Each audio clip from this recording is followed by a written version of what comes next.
This 4-year-old beggar girl is locked inside a trash bag by her own father. But a millionaire saw everything and did something that shocked everyone. Watch until the end, you won't regret it. Comment on what you think will happen. Your opinion is very important, and subscribe to my channel to support my work. Your help is greatly appreciated. The midday sun beat relentlessly on the dusty streets of Harmony Creek, a small town in rural West Virginia where time seemed to have stood still for decades. Among the faded clapboard houses and uneven sidewalks, a disturbing scene unfolded in the town square right in front of the old 18th century church. Billy Ray Johnson, 34, held tightly to the skinny arm of his daughter, Izzy, a little girl of just 4 years old, whose big brown eyes reflected a fear that no child should ever know. Her blonde hair was dirty and tangled, and her little pink sundress, which had once been pretty, was now torn and stained with dirt. "We didn't even get $5 today," Billy Ray yelled, his raspy voice echoing through the empty square. His eyes were bloodshot, and his hands trembled visibly, clear signs of the withdrawal that tormented him. "It's your fault, girl. You don't even know how to cry right, so people feel sorry for us." Izzy shrank back even further, trying to hide behind a lamppost, but her father's strong hand pulled her back. She had learned not to cry loudly when he was like this because it only made things worse. Her tears streamed silently down her dirty cheeks. "Please, Daddy, I tried," she whispered in her small, trembling voice. Tried. Billy Ray exploded, drawing a few curious glances from the few passers-by in the square. "You're useless, just like your mama was." The girl winced at the comparison. She barely remembered her mother, just blurry fragments of a woman who sang softly before everything became dark and sad in her life. Billy Ray looked around, searching for something. His eyes landed on a large black trash bag leaning against the church wall, waiting for collection. A cruel idea formed in his troubled mind. "You know what? Since you're trash anyway, you're gonna stay where the trash goes," he growled, dragging Izzy towards the bag. The girl began to struggle, her small hands trying to grab onto anything, but it was useless against her father's desperate strength. "No, Daddy, please, I'll get more money tomorrow. I promise." But Billy Ray wasn't listening anymore. With jerky movements, he opened the trash bag, dumping some of the contents onto the ground, and forced Izzy inside. The putrid smell of spoiled food scraps and organic waste made the girl gag. "You're staying there until I get back," he said, loosely tying the mouth of the bag, leaving only a small space for her to breathe. "And if I hear a peep, you'll spend the whole night in there." Izzy remained still inside the dark, smelly bag, listening to her father's footsteps fading away. The heat was unbearable. The strong West Virginia sun turned the bag into a greenhouse, and she felt like she was melting. Her clothes stuck to her body with sweat, and she could barely breathe. Minutes passed like hours. Izzy closed her eyes and tried to think of good things, as she always did when Daddy was angry. She thought of a house with a yard, dolls, warm food, dreams that seemed impossible for a girl who had lived on the streets for so long that she didn't even remember having a home. It was at that moment that a black car stopped in front of the square. Richard Sterling, 52, had left his furniture factory to have lunch at Rosie's Diner when he saw the scene. Tall and distinguished, with neatly combed grey hair and always impeccably dressed, Richard was known throughout Harmony Creek as a serious and respected man. He got out of the car slowly, not believing what his eyes were seeing. A trash bag that moved slightly, and from inside came a muffled sound that chilled his blood. A child's sobs. "Good Lord," he muttered, carefully approaching the bag. With trembling hands, he untied the opening and found Izzy's terrified eyes. The girl stared at him for a moment, not knowing whether she should be even more afraid or if someone had finally come to save her. "Honey, what did they do to you?" Richard whispered, his voice choked with emotion as he helped Izzy out of the filthy bag. The girl was shaking uncontrollably, not only from fear, but from the contrast between the suffocating heat of the bag and the cool afternoon air. Izzy recoiled instinctively, leaning against the church wall. In her 4 years of life, she had learned that unfamiliar adults didn't always mean safety. Richard noticed the terror in her eyes and knelt down to her height, keeping a respectful distance. "I'm not going to hurt you, little one. My name is Richard. Where's whoever takes care of you?" The girl pointed with her trembling little finger in the direction where Billy Ray had disappeared. "Daddy went to get medicine," she lied, using the excuse he always taught her to give when someone asked. Richard observed the child's deplorable condition, the bare and bruised feet, the evident malnutrition in her thin arms, the clothes that looked more like rags. His heart, hardened by 3 years of loneliness after losing his wife Martha, felt a pain he hadn't experienced in a long time. "What kind of medicine?" he asked gently, suspecting the truth. Izzy lowered her eyes, biting her lower lip. She knew she shouldn't tell the truth about the medicine her father sought in the dark streets of the town. "Medicine to not be sad," she mumbled. The girl's innocent answer was like a punch to Richard's gut. He knew well that kind of sadness that Billy Ray was trying to cure with chemicals. He had seen many employees lose everything because of addiction. "Are you hungry?" he asked, noticing how Izzy was staring at the bag of bread he had bought at the bakery. The girl nodded timidly. Richard broke the bread in half and offered it to her, watching as she devoured the food as if she hadn't eaten in days. That was probably exactly it. "Slow down, little one. You'll get sick if you eat too fast." While Izzy ate, Richard reflected on what to do. He couldn't just leave her there, waiting for her father to return to repeat that torture. But he also couldn't take her away without legal consequences. It was then that Billy Ray appeared on the corner, staggering toward the square. His eyes were even more bloodshot, and his expression more aggressive.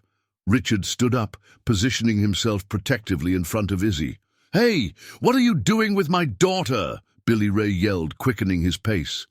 "What am I doing?" Richard retorted, his voice firm and controlled. "The question is, what were you doing with her inside that trash bag?" Billy Ray stopped for a moment, assessing the situation. He recognized Richard as the owner of the factory, a rich and influential man in the town. His addicted mind began to work, seeing an opportunity. "Look, Mr. Sterling, I know it looks bad, but the girl is stubborn, doesn't want to obey, doesn't help get money." He began to justify himself, approaching slowly. "She's 4 years old," Richard exploded, losing his composure. "She's a child who should be playing, studying, being protected." Izzy cowered behind Richard, clinging to his dress pants. The businessman felt the small, trembling hand, and something changed definitively inside him. "You got money, right?" Billy Ray said, his eyes shining with a desperate idea. "How about a deal? The girl can stay at your house, help your housekeeper with things. You pay me child support and everyone wins." Richard was shocked by the proposal. "You're trying to sell your own daughter." "It's not selling. It's a temporary arrangement. She'll be better off in your big house than on the streets with me. And I can use the money to get treatment, you know, to get better and be able to take care of her right." The lie sounded convincing, but Richard saw through it. Billy Ray didn't want to get treatment. He wanted money to feed his addiction. He looked down and saw Izzy looking at him with an expression that mixed hope and terror. "How much?" Richard asked, hating himself for entering that dirty game. $500 a month, Billy Ray said quickly. "And she can stay at your house for as long as she needs to." 1,000, Richard countered, "but you sign a paper saying you're giving me temporary custody of her." Billy Ray's eyes widened. $1,000 was more money than he saw in months. "Deal," he said, extending his dirty hand. Richard ignored the outstretched hand. "We're going to the courthouse now, and if you try to go back on this or cause trouble—" I won't. Word of honor." Izzy watched the negotiation without fully understanding, but feeling that her life was about to change. When Richard knelt down again to her height, She saw something in his eyes that she had never seen before. Genuine kindness. "Would you like to come with me to my house? There you would have a room of your own, food every day, and no one will hurt you." The girl looked at her father, then at Richard. The choice was obvious, but fear paralyzed her. What if it was just another kind of nightmare? An hour later, Izzy was sitting on the leather seat of Richard's car, still not believing she had left the streets behind. The temporary custody document was in the businessman's pocket, and Billy Ray had disappeared with the first $500 in his hands, promising to take care of himself before disappearing into the alleys of the town. The girl pressed her face against the window pane, watching the houses become larger and more beautiful as they moved away from downtown. Her little hands left marks on the glass, and she flinched every time Richard made a sudden movement to shift gears. "You don't have to be afraid," he said softly, noticing the child's tension. "We're going home to meet Evelyn. She's a very good person who takes care of the house for me." "Is she going to hit me if I get something dirty?" Izzy asked in an almost inaudible voice. The question hit Richard like a punch in the gut. "Nobody's ever going to hit you again, I promise you that." When they arrived at Sterling Manor, Izzy froze at the car door. The house was immense, at least 10 times larger than anywhere she had ever been. The manicured lawns, the imposing colonial-style facade, and the fountain in the center of the entrance seemed straight out of a fairy tale. Evelyn Hayes, 38, came out of the house the moment she heard the car. A woman of average height, with black hair tied in a bun and a floral apron, she had worked for Richard for 10 years and knew each of his moods. But she had never seen her boss come home with a child. "My goodness, Mr. Sterling, who is this little girl?" she asked, approaching slowly as she saw Izzy's deplorable condition. "This is Izzy," Richard explained, helping the girl out of the car. "She's going to be staying with us for a while. She needs care, a bath, clean clothes, and a lot of love." Evelyn, who had lost a baby years ago and had never been able to get pregnant again, felt her heart ache when she saw the child. Without thinking twice, she knelt down to Izzy's height and smiled with genuine tenderness. "Hi, sweetie. What pretty hair you have. Are you hungry?" Izzy nodded timidly, still clinging to Richard's leg. Evelyn noticed the bruises on the girl's arms, the dirty fingernails, the excessive thinness. Her maternal instinct kicked in instantly. "Come with me, dear. Let's prepare a warm bath and then have a delicious snack." For the next few hours, Izzy experienced completely new things. The warm bath water, the fragrant shampoo in her hair, the soft towel that Evelyn used to dry her carefully. When she looked in the bathroom mirror, she barely recognized herself. She looked like another child. Evelyn had improvised clothes, adjusting an old t-shirt of Richard's that became a little dress, and prepared a plate with rice, beans, shredded chicken, and vegetables. Izzy ate slowly, chewing each bite as if it were a treasure. "Slow down, honey," Evelyn said affectionately. "The food isn't going to run out. You can eat as much as you want." Richard watched the scene from the kitchen door, feeling a strange emotion growing in his chest. It had been 3 years since that house had heard laughter or children's voices. Since Martha passed away, everything had become silent and melancholic. "Mr. Sterling," Evelyn approached him while Izzy finished eating. "May I ask how this little girl came to be here?" He briefly told her what he had witnessed in the square, omitting only the most shocking details. Evelyn shook her head, indignant. "What kind of father does something like that? That child is traumatized. Anyone can see it. That's why she's going to stay here," Richard said firmly. "Temporarily, until we find a better solution." But as he spoke, he watched Izzy play with a spoon, making funny faces at her own reflection, and he knew that he had already become more fond of her than he should have. That first night, Evelyn improvised a bed in the guest room next to the master bedroom. Izzy, wearing pajamas that were huge on her, sat on the edge of the soft bed, touching the clean sheet with her fingertips. "Is it really mine?" she asked, barely believing it. It's yours, Richard confirmed, sitting in a nearby chair. Tomorrow we'll buy clothes your size and toys. Toys? Izzy's eyes widened. She barely remembered having a toy. Of course. Every child needs toys. When Richard was about to leave the room, Izzy called him softly, "Mr. Sterling?" "You can just call me Richard." "Richard, you're not going to give me back to Daddy tomorrow, are you?" The question broke the businessman's heart. "I'm not, sweetie. You can sleep soundly." But Izzy couldn't sleep. Lying in the darkness of the silent room, every noise in the house made her jump. She was used to the sounds of the streets.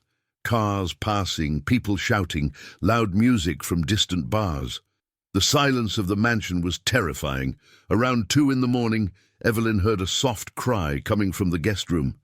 She found Izzy curled up under the covers, trembling. "What's wrong, honey?" "Did you have a nightmare? I want my daddy," Izzy sobbed, even confusing herself, even after everything he had done. He was the only person she knew. Evelyn sat on the bed and picked the girl up, rocking her gently. "I know, honey. I know you're scared. But you're safe now." Richard, who had also heard the crying, appeared in the doorway. Seeing Evelyn comforting Izzy painfully reminded him of Martha, who had always dreamed of being a mother. "Do you want me to stay here until you fall asleep?" he offered. Izzy nodded, and Richard settled into the armchair in the room. He only fell asleep when he was sure the girl was peaceful, but his dreams were troubled, full of memories of his wife and questions about what he was doing. Outside the window, unnoticed by anyone, a shadow watched the house.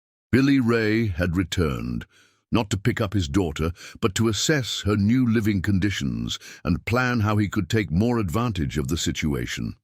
3 weeks had passed since Izzy arrived at Sterling Manor, and the girl's transformation was visible. Her blonde hair now shone clean and well cared for, her cheeks had gained colour, and she had gained a few essential pounds.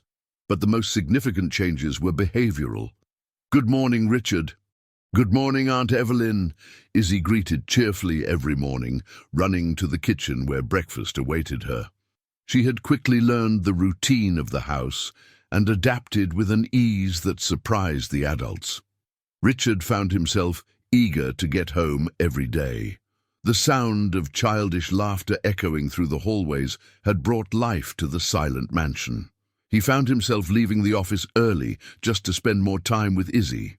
"Look what I learned today," she said, showing him the first drawing she made with the crayons Richard had bought. "Aunt Evelyn taught me to draw a house." Evelyn had become a natural maternal figure for Izzy.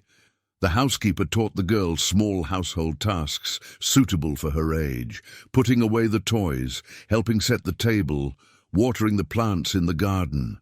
Each achievement was celebrated as a great victory.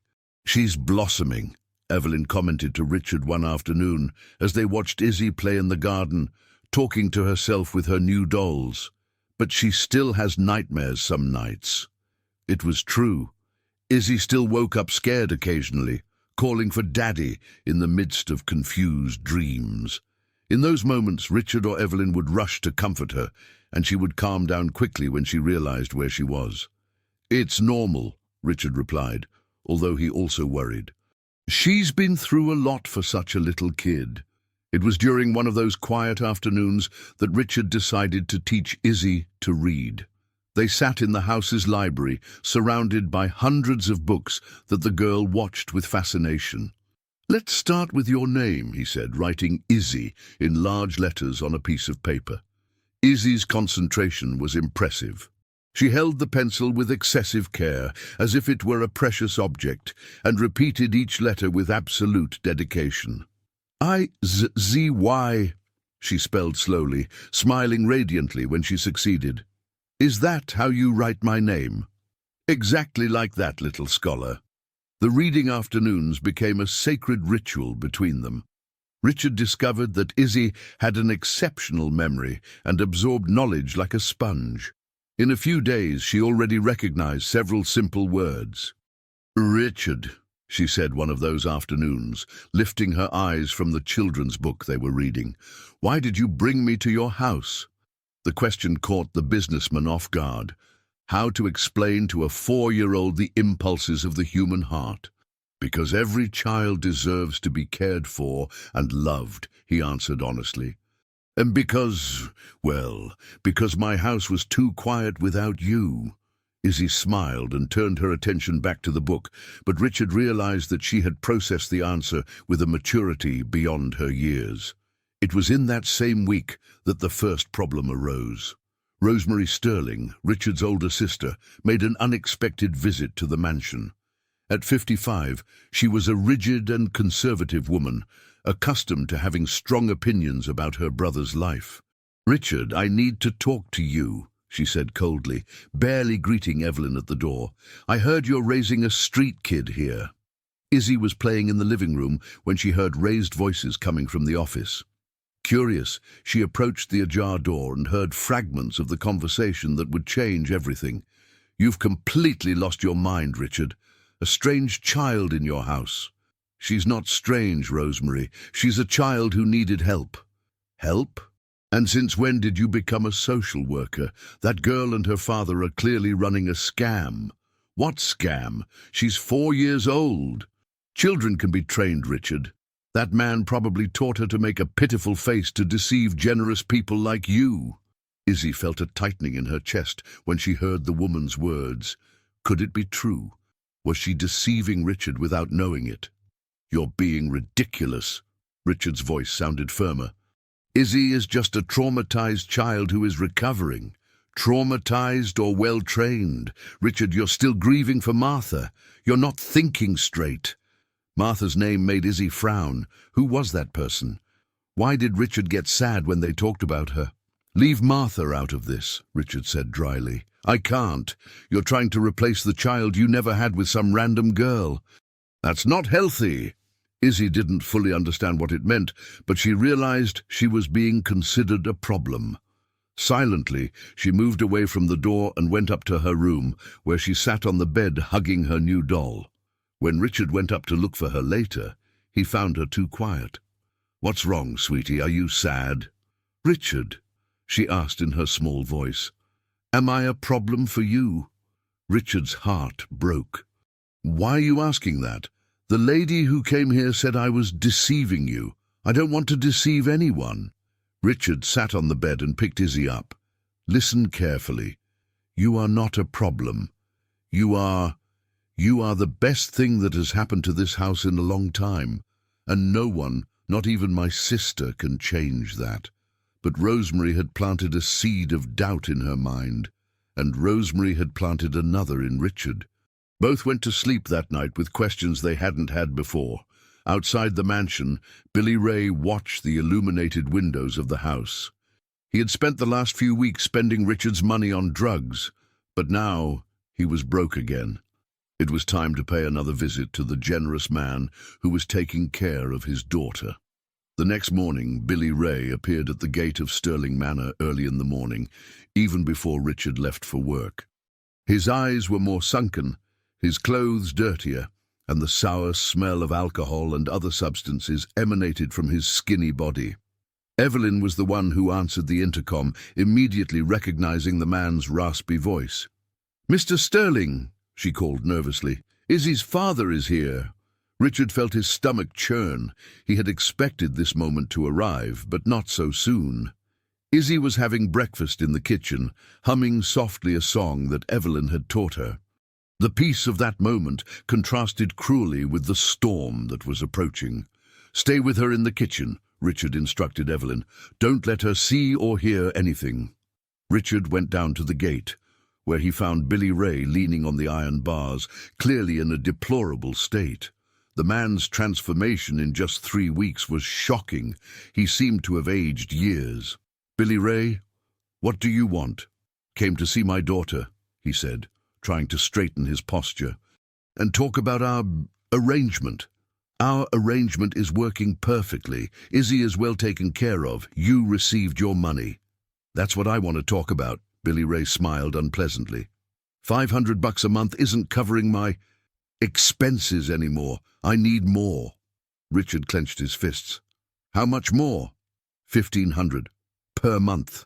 And I want to see the girl too." "No way." You're not in a condition to see any child." Billy Ray laughed bitterly.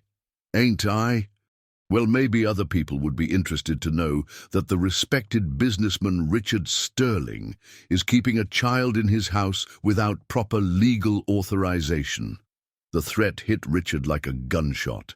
He knew that the documentation he had done was fragile, more of an informal agreement than something that would withstand a serious investigation. "What do you mean by that?" "I mean that I can go to the police station right now and say that you kidnapped my daughter, that you threatened me and forced me to sign those papers. You were selling your own daughter. Proof of that? Because I can make up a very different story. The worried father who temporarily left his daughter with a generous neighbor and is now being blackmailed." Richard realized he was cornered. Billy Ray had thought of everything during those weeks of absence. "How much do you want?" $2,000. "Now. And then $1,500 per month. That's blackmail. That's a father taking care of his own interests, and his daughter's interests, of course." Inside the house, Izzy had finished breakfast and was looking for Richard. Evelyn tried to distract her with activities, but the girl realized that something was wrong. "Where's Richard, Aunt Evelyn?" "He's taking care of some things outside. How about we draw a little?" But Izzy approached the living room window and saw the two figures talking at the gate. Even from a distance, she immediately recognized her father's posture. Her blood ran cold. "Daddy," she whispered, her hands trembling. Evelyn realized what had happened and quickly closed the curtains. "Izzy, come here, honey. Did he come to get me?" The girl's voice was filled with panic. "Am I going to have to go back to the streets?" "No, you won't. Richard won't let that happen." But Evelyn wasn't as sure as she tried to show. She had known Richard for 10 years and knew he was a man of integrity. But she also knew the limits of generosity when confronted with pure evil. At the gate, the conversation was getting tenser. "If you really cared about Izzy," Richard said, "you would see that she's 1,000 times better off here than she ever was with you." "Oh, I care, yeah. That's why I'm thinking of taking her to meet my new girlfriend's family. Very loving people." The sinister insinuation made Richard feel nauseous. "You're not going to lay a finger on her? Then let's keep our little agreement, huh? 2,000 now, 1,500 per month, and everyone's happy." Richard looked at the house, thinking about the girl who was inside, probably scared and confused. He thought of Martha and what she would do in this situation. He thought of Rosemary and her accusations that he was being deceived. "All right," he said finally, "but with one condition. You don't come near this house ever again. I'll transfer the money to an account of yours." "Deal. But I want to see the girl once a month, just to make sure she's being well treated. Once every 3 months, for 1 hour, always supervised."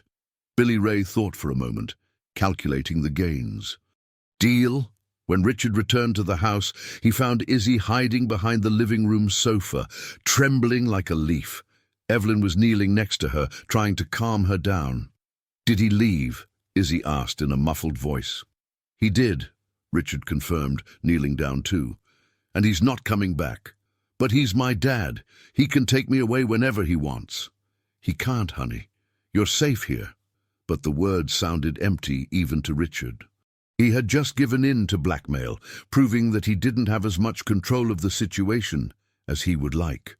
That afternoon, while Izzy dozed in her room after an emotionally exhausting morning, Richard locked himself in his office and made a call he had been postponing for weeks. "Dr. Thompson, it's Richard Sterling. I urgently need your legal services." Dr. Thompson, the Sterling family lawyer for over 2 decades, listened attentively as Richard explained the situation with Izzy and Billy Ray. "Richard, you've gotten yourself into a very complicated situation," the lawyer said. "Technically, that man is right. He can claim his daughter at any moment. But what about the abuse, the conditions she was living in? Do you have proof? Witnesses? Medical records documenting the abuse?"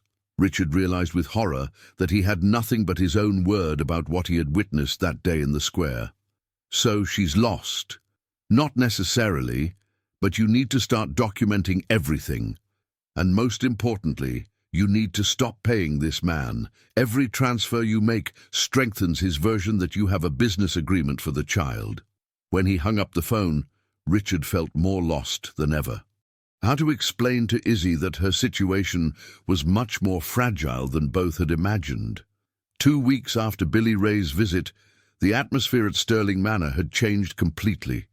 Izzy, who had flourished in the early days, was now constantly on alert, startled by any noise at the door or gate. Her nights were haunted by frequent nightmares again.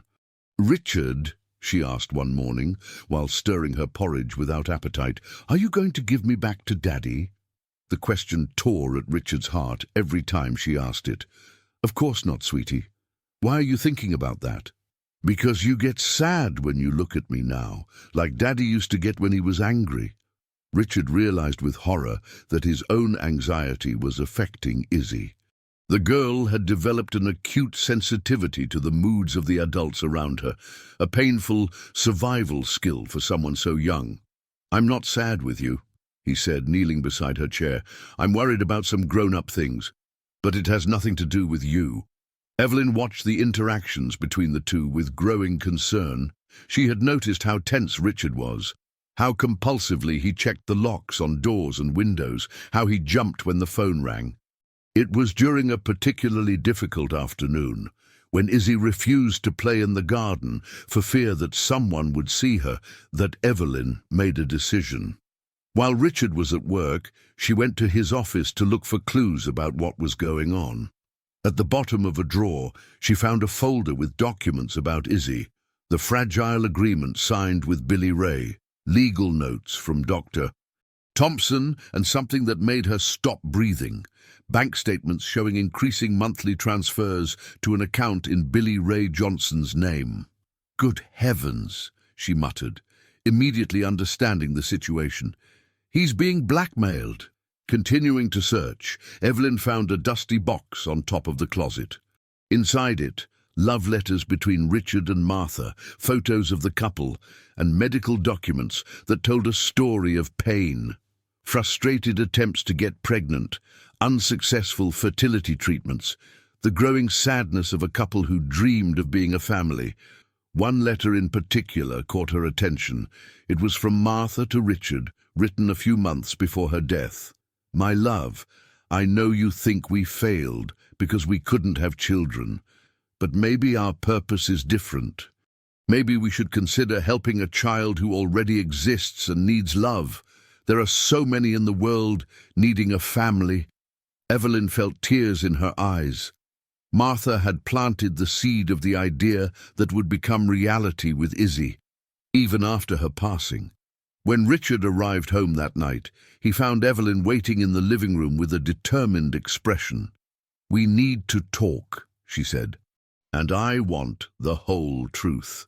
Richard hesitated, but Evelyn's firm expression convinced him to tell everything: Billy Ray's blackmail, the constant increases in demands, the legal fragility of Izzy's situation, his fears of losing her. "Why didn't you tell me before?" Evelyn asked. "We're in this together, Mr. Sterling. I love that girl as if she were my own daughter." "Because I'm afraid Rosemary is right," Richard confessed. "What if I'm being deceived? What if this is all really an elaborate scam? Have you seen what Izzy was like when she got here? How she trembled with fear when she saw her father at the gate? That's not acting from a 4-year-old. Evelyn was right, and Richard knew it. But the seeds of doubt planted by his sister and the pressures of Billy Ray were eroding his confidence. "I found something in your office," Evelyn continued, handing him Martha's letter. "I think your wife would approve of what you're doing." Richard read the letter with tears in his eyes. Martha's words echoed his own confused feelings about Izzy. That same night, while Izzy slept restlessly in her room, another problem manifested itself. Rosemary appeared again, this time accompanied by Dr. Thompson. "Richard, I hired Dr. Thompson for a second opinion," she said without ceremony. "He explained the legal situation to me, and I believe it's time to make a rational decision." "Richard," Dr. Thompson said gravely, Your sister is concerned about the legal and financial implications of this situation. The transfers to the child's father could be interpreted as irregular payments. I also discovered, Rosemary added, that this man has a criminal record. He was arrested for petty theft and has ties to people involved in illicit activities. How did you find that out? Richard asked, surprised. I hired a private investigator. I needed to protect my family. Evelyn, who had been listening to the conversation from the kitchen, entered the room holding a tray of coffee, but actually wanting to defend Izzy. With all due respect, Miss Sterling, she said bravely, the child is not to blame for what her father did or didn't do. Of course not, Rosemary replied coldly. But Richard isn't responsible for saving all the abandoned children in the world either. There are appropriate institutions for that. What kind of institutions? Richard asked, a new worry growing in his chest. Shelters, temporary foster homes. Places where she would stay until they find a suitable family for adoption. The idea of Izzy in a shelter made Richard feel physically sick. He imagined the girl, who had only begun to trust again, being ripped from her home and placed in a cold, impersonal institution. No, he said firmly, I'm not going to do that to her. Then you need to regularize the situation, Dr. Thompson intervened, either through a formal adoption process or by returning the child to the biological father. Formal adoption would be impossible while the father is alive and maintaining contact, Rosemary added. And honestly, Richard, you're 52 years old, single, and have never had experience with children. What judge would approve an adoption under these circumstances? His sister's words hit Richard like slaps. Each argument seemed logical and rational, but it also felt like a betrayal of the feelings he had developed for Izzy. Upstairs in her room, Izzy had woken up to the voices and was sitting at the top of the stairs, listening to fragments of the conversation. Words like shelter, return, and adoption floated up to her, creating a terrible picture in her childish mind. When everyone finally left and the house fell silent, Izzy walked down the stairs in her bare feet and found Richard sitting alone in the living room with his head in his hands. "Richard," she said in her small voice, "I heard the conversation. You don't want me anymore?" Izzy's question broke something deep inside Richard. Seeing that child, still in her flannel pajamas, with her big eyes full of fear and insecurity, made him realize how much he had distanced himself from her in recent weeks. "Come here, sweetie," he said, opening his arms. Izzy ran to him, nestling in his lap as in the early days. "Of course I want you. You're the most important thing in my life now." "But I heard the lady talking about taking me to a shelter," Izzy whispered against his chest. "I don't want to leave here." "You won't," Richard promised, and this time his voice sounded firm and determined. "No matter what happens, you're not going anywhere." Evelyn, who had watched the scene from the kitchen door, felt immense relief. The Richard she knew had returned, the generous and protective man who would not abandon a child who depended on him. In the days that followed, Richard made decisions that completely changed the course of events. First, he immediately stopped making transfers to Billy Ray. Second, he instructed Dr. Thompson to research all possible legal options to regularize Izzy's situation. "If Rosemary can hire investigators," he said to Evelyn, "then we can also find out more about Billy Ray's past." It was through this investigation that devastating discoveries came to light. The investigator hired by Richard, an experienced ex-cop named Tony the Hammer DiMaggio, returned a week later with a report that made everyone's blood run cold. "Mr. Sterling," Tony said, sitting in the mansion's living room while Izzy played in the garden, "what I discovered about Billy Ray Johnson goes beyond what we imagined." The report revealed that Billy Ray had been an employee of Richard's own furniture factory 5 years ago, working in maintenance. At the time, he was still married to Lucy, Izzy's mother, and apparently led a normal life. "He was fired for stealing tools and materials," Tony continued. "But there's something more serious. According to medical records I was able to access, his wife Lucy had complications during Izzy's birth. What kind of complications? Evelyn asked, sensing something terrible. She needed an emergency C-section, but Billy Ray had cancelled the family's health insurance to spend the money on drugs. Lucy was taken to the public hospital, but it was too late. The silence that followed was heavy. Richard immediately understood the implications. He blames Izzy for his wife's death. Exactly. And there are records that he has been reported several times for child neglect, but there has never been adequate follow-up on the cases. Why didn't anyone do anything? Evelyn asked indignantly. Because Billy Ray always disappeared when social workers went looking for him. He lived changing addresses, keeping his daughter on the streets without proper documentation. But the most surprising discovery was yet to come. Tony opened a folder and pulled out old documents from the town hall. 5 years ago, when Lucy was pregnant, there was a social worker who tried to help the family. She made several visits, tried to convince Billy Ray to accept government assistance, even offered financial support so that he wouldn't cancel the health insurance. Who was that social worker? Richard asked, although something in his heart already knew the answer. Martha Sterling. Your wife. The world seemed to stop for Richard. Martha had known Izzy's family. She had tried to save them. She had failed to save Lucy. But now he had the chance to save her daughter. There's more, Tony continued. In your wife's personal files, I found notes about the case. She wrote several times about her concern for the child's future, about how Billy Ray blamed his daughter for his wife's death. Evelyn was crying silently. That's why Martha talked about adopting a child who needed help. Did she know about Izzy, specifically? Richard asked. Yes. There's a final note, written a few days before your wife's accident. She said she was going to look for you to talk about the possibility of helping that family in some way. Richard felt as if destiny were conspiring to unite his life with Izzy's. Martha had planted the seeds that now bloomed in the form of that smiling girl playing in his garden.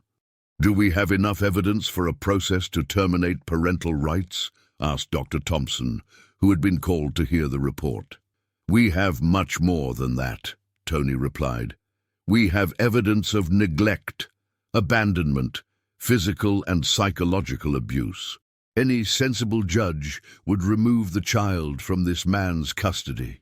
But while the adults discussed legal aspects, no one noticed that Izzy had stopped playing in the garden and was watching through the window, trying to understand why everyone seemed so serious and sad. That afternoon, when they were alone, Izzy approached Richard with a worried expression. Richard, why does everyone keep talking about my mommy who went to heaven? Was she good? The innocent question hit Richard hard. How to explain to a 4-year-old that her mother had died because her father was irresponsible? How to tell her that Martha had tried to save her? Your mother was very good, he said carefully, and she loved you very much. So much so that she asked special people to take care of you when she couldn't anymore. What special people? People like me and Aunt Evelyn and a very good lady who also knew you and wanted you to be happy. The lady that Daddy said went to heaven? Richard hesitated. Yes, she also went to heaven. But before she left, she asked me to take care of you. It was a simplification of the truth, but one that made sense in a child's world. Izzy smiled, apparently satisfied with the explanation. So she was friends with my mommy in heaven? They were friends, yes. And now they're together, taking care of you from there. That night, Richard made the most important decision of his life. He called Dr. Thompson and instructed him to immediately begin the legal process to terminate Billy Ray's parental rights and request the adoption of Izzy. It will be a long and difficult battle, the lawyer warned. Billy Ray won't accept it peacefully, especially when he finds out he won't be receiving any more money. Let him come, Richard replied with the determination he hadn't felt in a long time. This time, I'll be prepared. But what none of them knew was that Billy Ray had already found out about the interruption of payments and was planning a retaliation that would put everything at risk. 3 days after Richard stopped the payments, Billy Ray discovered that his source of income had dried up. In a state of withdrawal and despair, he showed up at the mansion in the middle of the night, no longer trying to maintain the appearances of a civilized agreement. This time, he didn't ring the doorbell. Instead, he started shouting outside the gate, waking up the entire upscale neighborhood with curse words and accusations. "Richard! Get out here, you kidnapping child thief!" he yelled, punching the gate bars. "You stole my daughter, and now you don't want to pay." Izzy woke up terrified by the shouts. She immediately recognized her father's voice and began to tremble uncontrollably in her bed. Evelyn ran to her room and found her huddled under the covers. "He came to get me," she sobbed. "I knew it was going to happen." "He won't, honey. Richard won't let him." Richard put on a robe and went downstairs to try to control the situation before neighbors called the police, which could further complicate his legal situation with Izzy. "Billy Ray, stop it. You're waking up the whole neighborhood. I want my daughter back, and I want the money you owe me. I don't owe you anything. Our agreement is over." "Agreement? What agreement?" "You kidnapped my daughter." Richard realized that Billy Ray was changing his version of the story, probably preparing for a legal battle. Every word shouted there could be used against him later. "Izzy is safe and well cared for," Richard said, trying to remain calm. "That's what should matter to a father." "Father? You want to talk about being a father? You haven't even had a kid." "What kind of man can't even give his mother a grandchild?" The insult about his infertility hit Richard like a stab. It was his most sensitive point, the wound that had never completely healed. "I'm going to tell everyone what kind of man you are," Billy Ray continued yelling. "Rich pervert who steals children from their parents." It was at that moment that the lights in the neighboring houses began to turn on. Richard knew that in a few minutes they would have a crowd of onlookers and possibly the police. "Come inside the property and let's talk like adults," Richard said, opening the gate. Billy Ray stumbled inside, his bloodshot eyes and aggressive posture betraying that he was under the influence of something. The smell emanating from him was nauseating, a mixture of alcohol, sweat, and something chemical that Richard couldn't identify. "Where's my daughter?" "I want to see her now.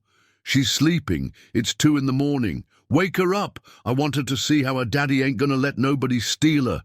The conversation was interrupted by a scream coming from inside the house. Izzy had managed to escape from Evelyn and was running towards the garden, desperate to find a place to hide. When she saw her father, she stopped as if she had hit an invisible wall. Billy Ray smiled cruelly when he saw the terror on his daughter's face. "Come here, Izzy. Daddy came to get you."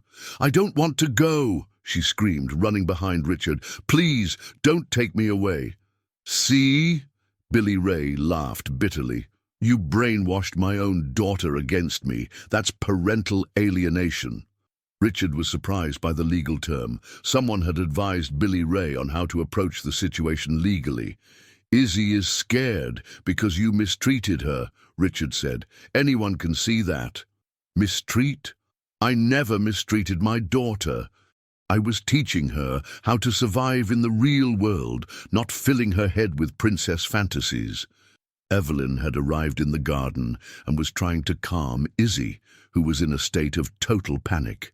The girl clung to Richard's legs as if he were her only anchor of safety. "Billy Ray, are you seeing how she reacts to your presence?" Richard tried to appeal to any trace of fatherhood that still existed in the man. A child shouldn't be afraid of her own father. "She's not afraid. She's being influenced by you two." Billy Ray pointed accusingly at Richard and Evelyn. "But that's going to change. I'm taking her away right now." He took a step towards Izzy, who screamed and hid completely behind Richard. Evelyn instinctively positioned herself to protect the girl.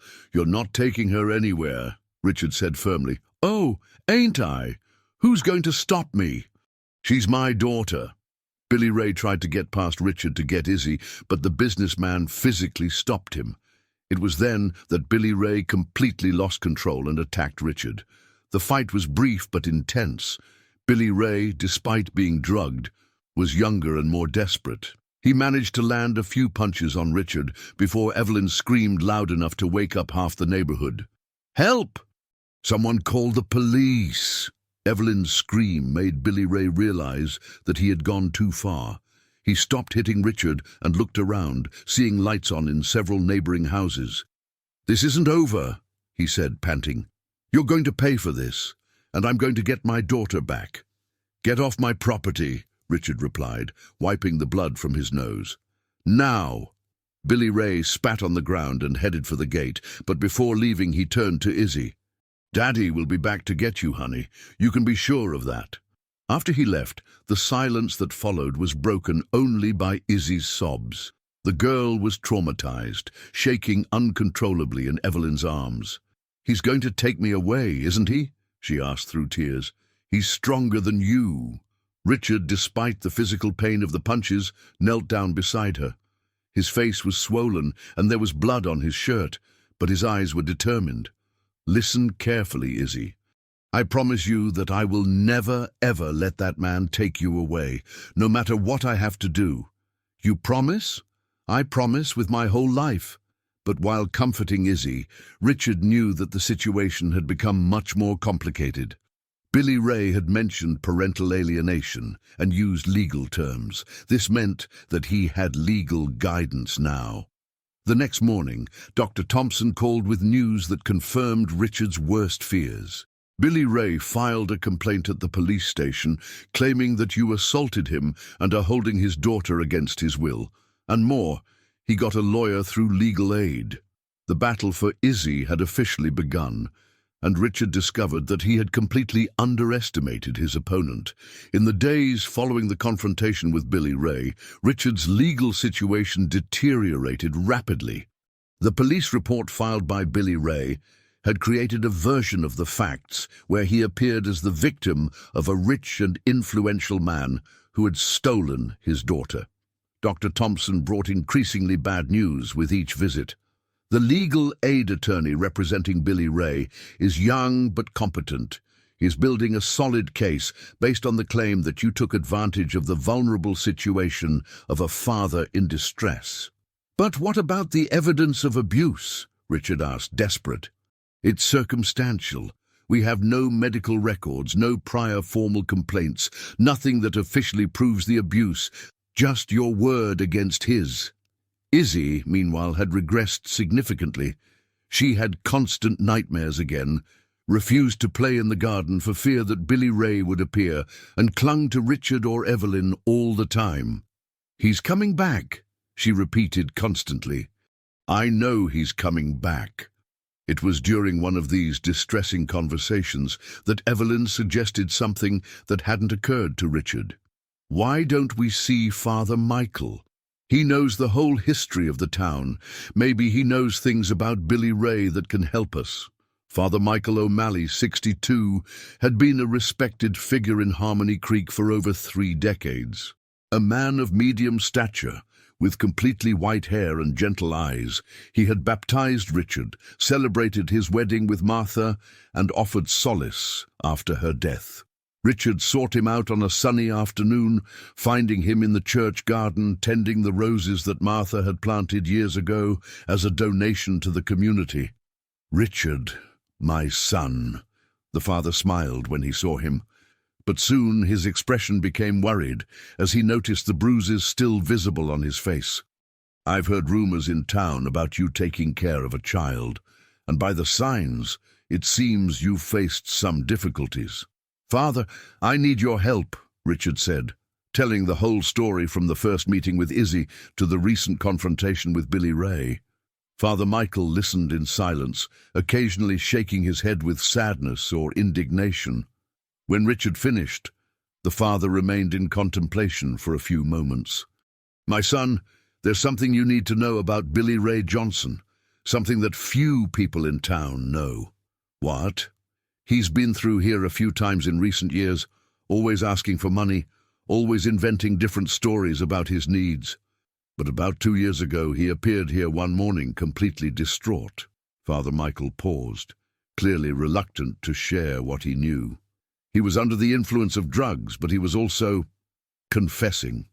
Not a formal confession, but those delusions that people sometimes have when they're at rock bottom.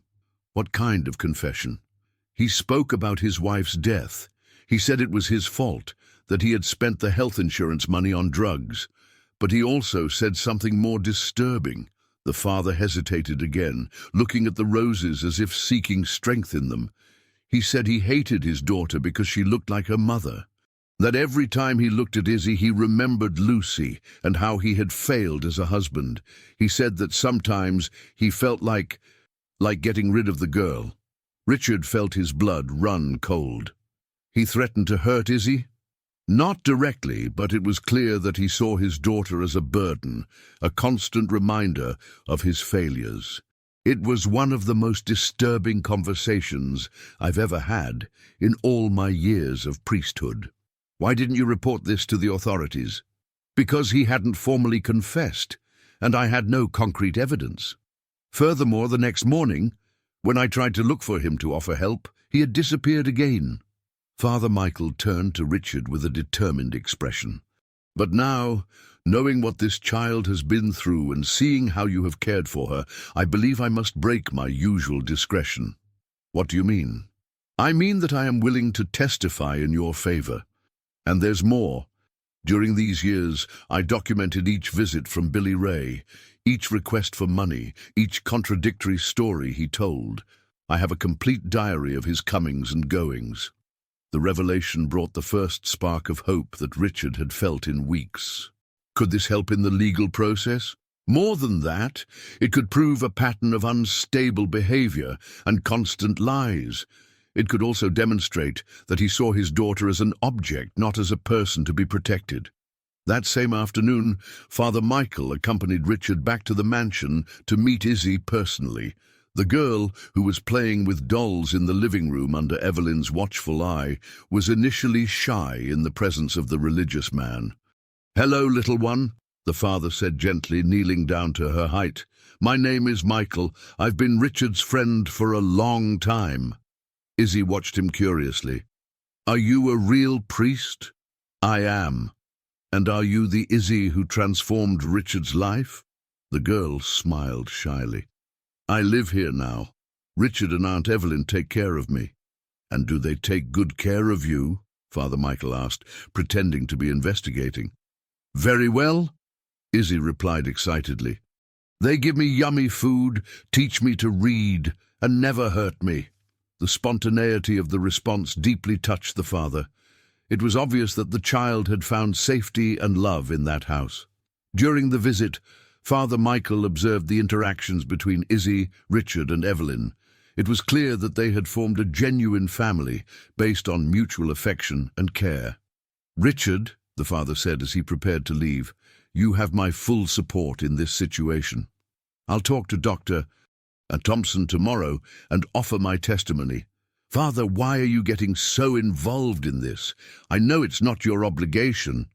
Father Michael smiled, looking at Izzy, who was playing in the garden. "Because 5 years ago, a very special woman planted these roses and told me that she dreamed of seeing happy children playing among them. Martha always believed that God puts people in our paths for a reason." "Martha spoke about children?" "She spoke a lot, especially in the last months before she passed. She was obsessed with the idea that you should help a child in need. She even asked me about adoption processes." Richard felt chills. "She never told me that, because she was planning a surprise. She wanted to research everything first, prepare a complete proposal to present to you.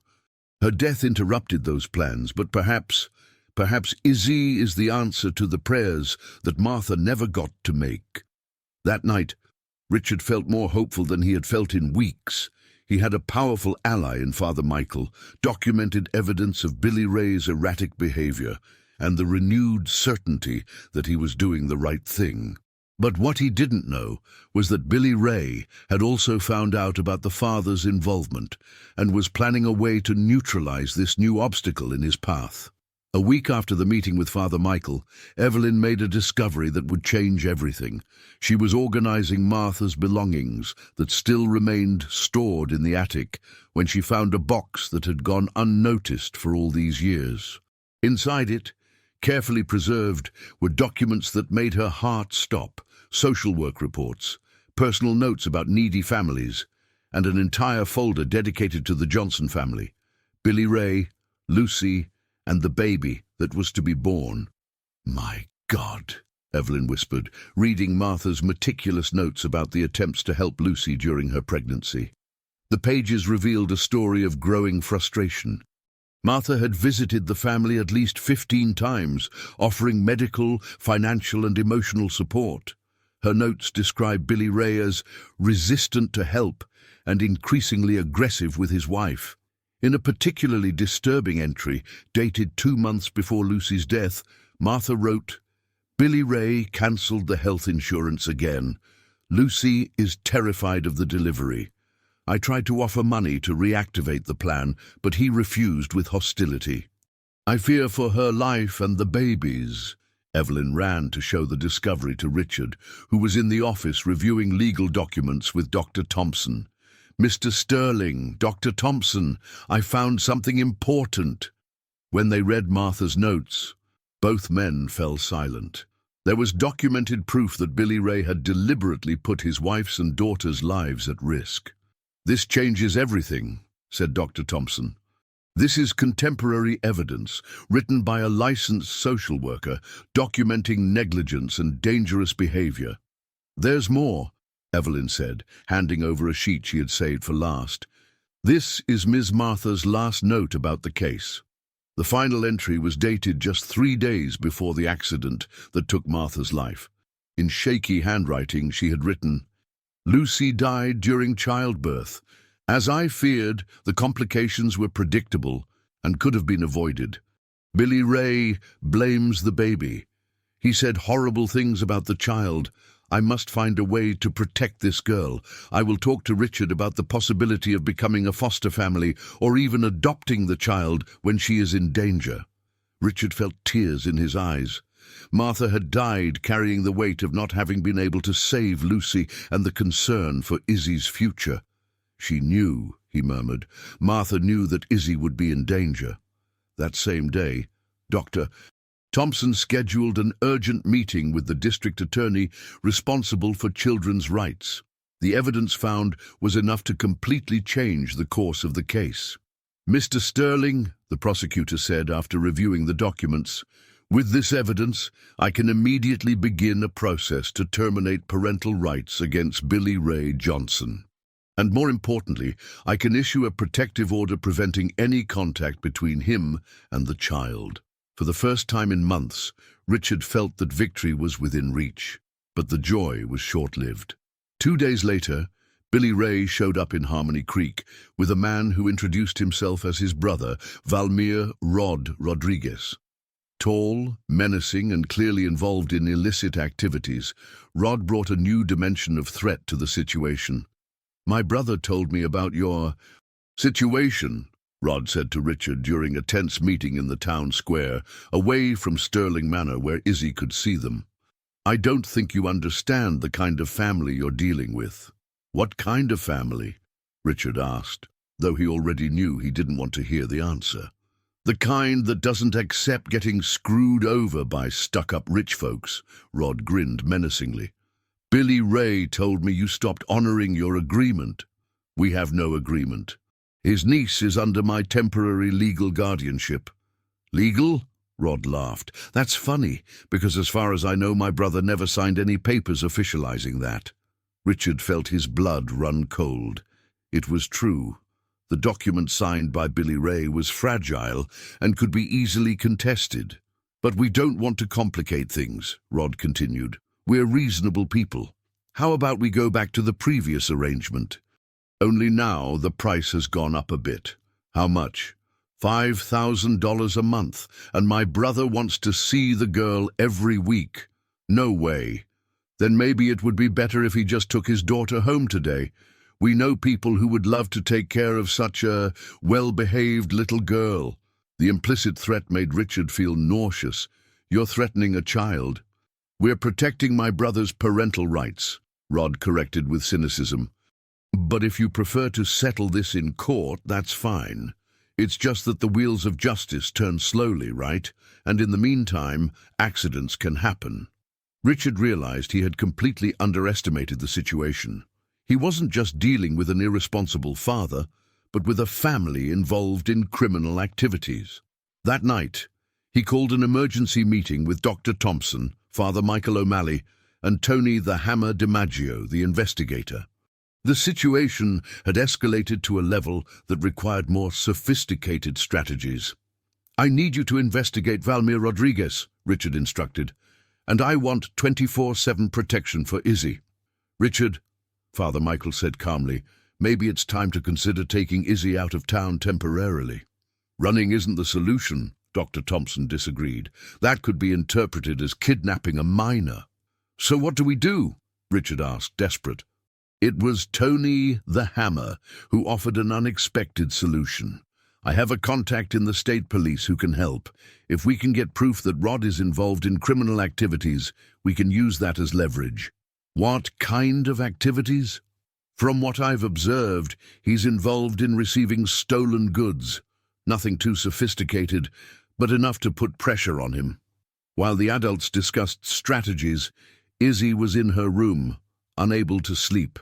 She had noticed the growing tension in the house, the whispered conversations that stopped when she approached, the way Richard obsessively checked the locks. She got out of bed and went to the window, looking out at the moonlit garden. In the shadows near the gate, she saw two figures watching the house. Even from a distance, she recognized one of them as her father. "They're out there," she whispered to herself, her heart pounding. Izzy knew, with the cruel intuition of children who had suffered too much, that the peace she had found in that house was about to end. And this time, she didn't know if Richard would be strong enough to protect her. The next morning, Izzy was visibly shaken. During breakfast, she poked at her oatmeal without eating, constantly looking at the windows, as if she expected someone to appear at any moment. "Sweetheart, are you okay?" Richard asked, noticing her strange behavior. Izzy hesitated before answering. "I saw Daddy last night. He was watching our house." Richard's blood ran cold. "Where exactly did you see him?" "At my bedroom window. He was at the gate with another big man." Aunt Evelyn and Richard exchanged worried glances. The situation was becoming even more dangerous than they had imagined. "Richard," Izzy continued in her small voice, "why does Daddy hate me so much?" The question broke Richard's heart. How could he explain to a 4-year-old the complexities of adult pain and resentment? "He doesn't hate you, sweetheart. He's sick, very sick in his head and in his heart, because of Mommy going to heaven." Richard was surprised by the girl's perception. "How do you know that?" "Sometimes I remember things." He would yell at Mommy in her tummy, say it was her fault if something bad happened. Izzy's fragmented memories were revealing more details about the trauma she had witnessed even in the womb. The yelling, the stress, the domestic violence that had marked her first moments of existence. That same day, the investigator Tony the Hammer brought information that complicated the situation even further. "Rod Rodriguez has a more extensive record than we imagined," he reported during a meeting at Sterling Manor. "It's not just receiving stolen goods. He's involved in loan sharking and threats." "Does that mean we can use it against them?" Dr. Thompson asked. "It means they're more dangerous than we thought. Rod won't back down easily, and he has contacts who can make our life very difficult." It was then that Father Michael made a suggestion that surprised everyone. "What if we tried a different approach? What if I talked to Billy Ray directly?" "Father, that could be dangerous," Richard protested. "Perhaps, but I've known that man for years. I've seen him in moments of lucidity when guilt consumes him. Maybe I can reach him in a way that you can't." Against all objections, Father Michael insisted on trying. That afternoon he looked for Billy Ray at the bar, where he knew the man usually spent his afternoons drinking. He found him alone, visibly drunk, mumbling incoherent things to himself. When he saw the priest approach, Billy Ray tried to straighten up. "Oh, Father, come to give me a sermon." "I came to talk, Billy Ray, man to man." Father Michael sat down beside him, ignoring the strong smell of alcohol and other substances. "I want you to tell me about Lucy." The mention of his wife's name made Billy Ray slump immediately. His features contorted into a mask of pain and guilt. "I don't want to talk about Lucy. I think you need to talk. You've been carrying this guilt for 5 years. Guilt for what? I'm not guilty of anything." "Billy Ray, we both know that's not true." The silence that followed was heavy. Billy Ray drank directly from the bottle, his hands trembling visibly. "She was too good for me," he said finally, his voice breaking. "Always was. And I ruined everything." "How did you ruin it?" "The money. The health insurance money." Billy Ray began to cry, tears mixing with the alcohol on his face. "I spent it all of it. And she needed a doctor." "What about Izzy?" Upon hearing his daughter's name, Billy Ray raged again. "That girl is a curse. Because of her, Lucy suffered. Because of her, my life is over. Izzy is just an innocent child, Billy Ray." "Innocent?" he shouted, making other patrons of the bar look. "She killed my wife. If it weren't for her, Lucy would still be here." Father Michael realized he was dealing with a deeply disturbed mind, where logic had been replaced by guilt and resentment. "Billy Ray, you know that's not true. Lucy died because you cancelled the health insurance to buy drugs." The direct accusation made Billy Ray explode in fury, but also opened floodgates of confession that had been closed for years. "Yes, I cancelled it. I spent the money. I killed my own wife," he shouted, getting up unsteadily. "Are you happy now? Is that what you wanted to hear?" "I want to hear that you understand that Izzy is not to blame for any of this." "She is. Every time I look at her, I see Lucy dying. I see my life ending. That's why... That's why what, Billy Ray? That's why it would be better if she didn't exist." The confession made Father Michael's blood run cold. "Are you threatening a child?" "I'm not threatening anyone. I'm saying my life would be better without her." Other patrons of the bar began to move away, clearly uncomfortable with the disturbing confession. Father Michael realized he had gotten more than he expected, a confession recorded on the cell phone that he had secretly activated before the conversation. "Billy Ray, you need help. Medical, psychological help. I need money. I need that rich guy to keep paying me to stay away from the girl." "What if he doesn't pay?" Billy Ray smiled cruelly. "My brother knows people who solve these kinds of problems. If Richard doesn't want to cooperate, we'll make him cooperate." "What kind of people?" "People who don't ask questions. People who know how to convince stubborn rich guys to be more generous." Father Michael had heard enough. He got up to leave, but Billy Ray grabbed his arm. "Father, are you going to tell anyone this?" "I'm going to pray for your soul, Billy Ray, and I'm going to do everything in my power to protect Izzy. That girl is not your responsibility. Every innocent child is everyone's responsibility." When Father Michael arrived at Sterling Manor that night, he found Richard playing with Izzy in the garden. The scene contrasted cruelly with the disturbing conversation he had had with Billy Ray. "We need to talk," he said to the businessman, urgently. After Izzy went to sleep, Father Michael revealed not only the content of the conversation, but also showed the recording he had made secretly. "This is enough for a permanent protection order," said Dr. Thompson after listening to the recording. "We have a confession of negligence that led to the death of his wife and direct threats against the child." "But he mentioned that his brother has dangerous contacts," Richard recalled. "That won't stop Rod."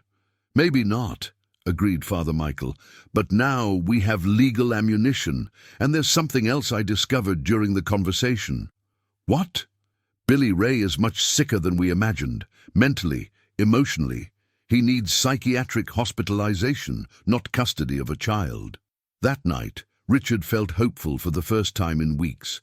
They had solid evidence, legal support, and a clear strategy. But what he didn't know was that Rod had already found out about Billy Ray's conversation with the priest and was planning a retaliation that would put everyone in danger. Rod's retaliation came unexpectedly and devastatingly.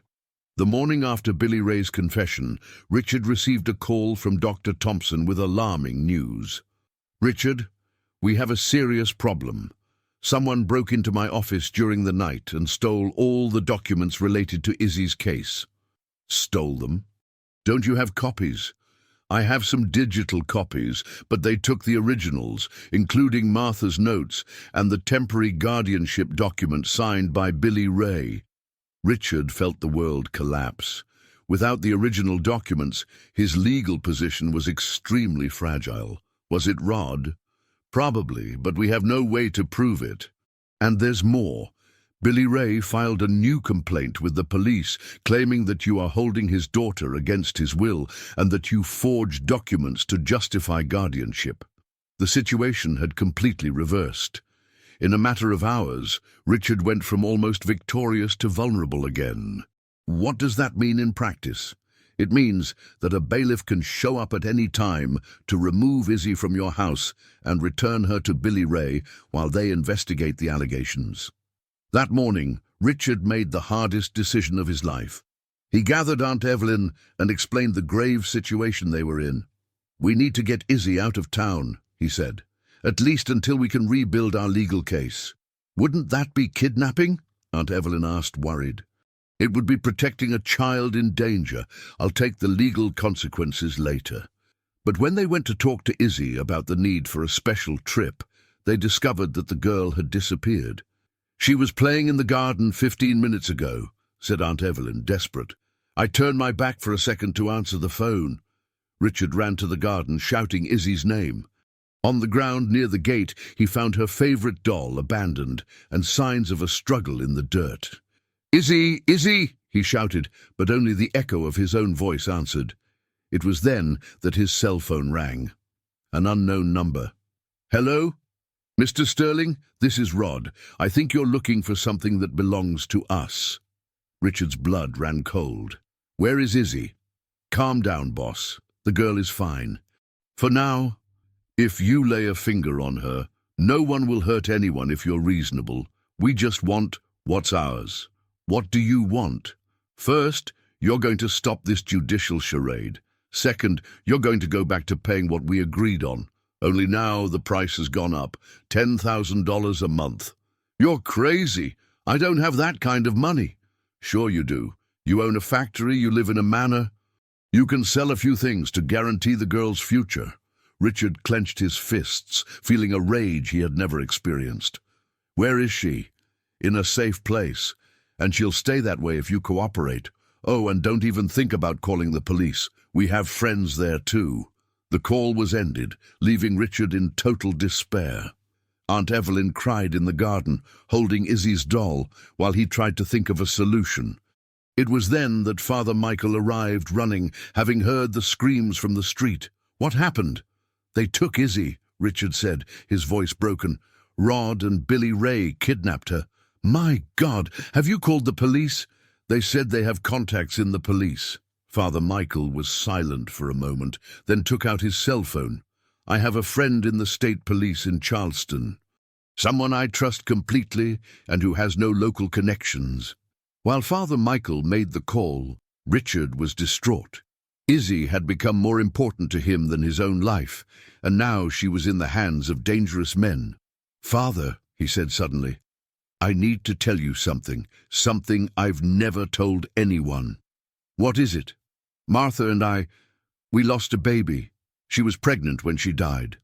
The accident happened when she was returning from the doctor's appointment, where we found out it was going to be a girl." Father Michael stopped dialing and looked at Richard with deep compassion. "We were going to name her Hope," Richard continued, tears streaming down his face. "Martha said our daughter would be our hope for the future. When I met Izzy, it was like Martha had sent our daughter back to me." "Richard, I can't lose her, Father. I can't lose our girl again."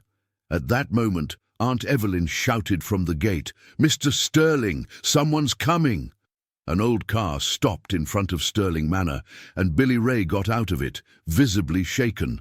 But this time he was alone, and seemed different, less aggressive, more broken. "I need to talk to you," he said to Richard. "It's about Izzy."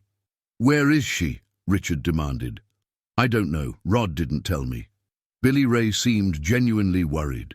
"Richard, I made a terrible mistake." "What mistake?" "I told my brother about the conversation with the priest, about the things I said. He got furious, said I was going to ruin everything. And then he took the girl without telling me. Said it was to pressure you, that he'd give her back after you paid." Billy Ray paused, running his hands over his face.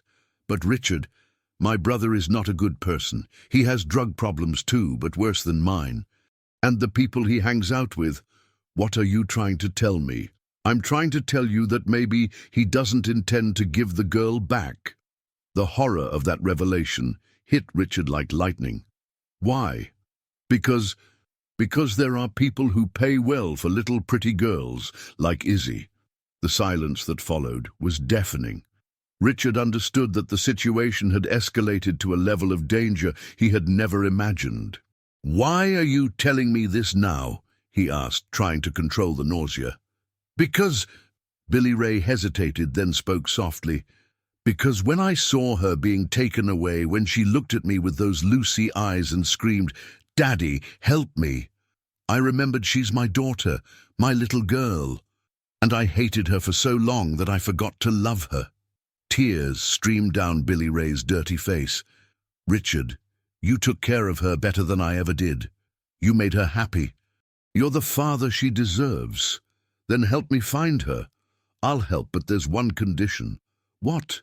"After she's safe, you keep her, forever. I'll sign any paper, waive any right. I just want her to be happy."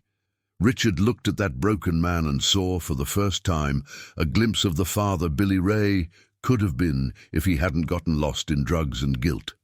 "Deal," he said. "Now tell me where Rod might have taken Izzy." Chapter 13. The rescue Billy Ray led Richard, Father Michael, and the investigator Tony the Hammer to an abandoned area on the outskirts of Harmony Creek, where Rod used to store stolen goods. The place was a collection of old warehouses, surrounded by dense vegetation and far from any movement. "He has 3 different hideouts," Billy Ray explained as they drove. "But if he's hiding a child, he must have taken her to the warehouse in the back. It's the most isolated." During the journey, Richard could barely control his anxiety. Every minute that passed was an eternity, knowing that Izzy was in danger. "Billy Ray," he said, "why did you change your mind? Why did you decide to help us?" Billy Ray was silent for a long moment. "When I was a kid, my father beat me a lot. Always said I wasn't good for anything. I swore I'd never do that to my kid." He paused, wiping his nose with the back of his hand. "But when Izzy was born and Lucy died, I transferred all the anger I felt for myself to her. I did the same thing to an innocent child that my father did to me." "And what made you realize that?" "It was when she screamed, asking for my help. For the first time in my life, my daughter was asking her father for protection. And I realized I had wasted 4 years being her monster instead of being her hero." When they arrived near the warehouses, they stopped the car at a safe distance. Tony the Hammer had brought binoculars and observed the area carefully. "There's a car in front of Warehouse 3, he reported, "and I see movement inside." "That's Rod's car," Billy Ray confirmed. "He's there." "How many people usually hang out with him?" Tony asked. "Usually 2 or 3 goons. Dangerous people." The investigator frowned. "We're going to need professional help. We can't risk the child's safety." It was then that Father Michael revealed that he had managed to contact his friend from the state police. "Detective Fernando is coming here with a special team. They should arrive in 20 minutes.